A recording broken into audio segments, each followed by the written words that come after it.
This morning's headlines were about the England bid, whereas actually the story was and always has been about Qatar and the pressure that it's under for its financing of international terrorist organisations and its terrible abuses of human rights. And so when we are talking about FIFA though. We are. So when FIFA publishes a report that effectively exonerates Qatar and says that all the other bids were exactly the same and some were possibly even worse, then I'm afraid that that looks to me as though it was a politically motivated whitewash. I think that the conclusion was preordained to divert attention away from the controversy around Qatar.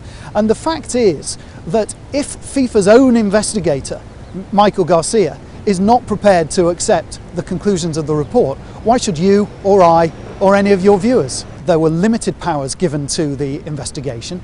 It didn't investigate a large number of the members of the FIFA Executive Committee, didn't even talk to them, didn't talk to the main person around whom the allegations were being made. So there was no credibility about the process in the first place. And then when Mr. Garcia says that he finds it inaccurate and misleading, what are we supposed to think about that or anything that was in it? England and the FA fully cooperated, was completely open and transparent.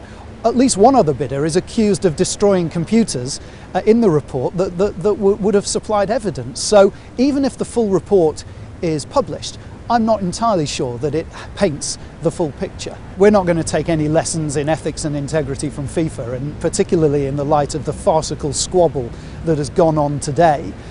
England cooperated throughout this process, was fully open and transparent throughout the bid. Everything that was mentioned in the bid was fully disclosed to FIFA at the time. In fact, people like you and others reported it when we were doing it. So we have never had anything to hide. I'm not entirely sure that other people can say the same thing.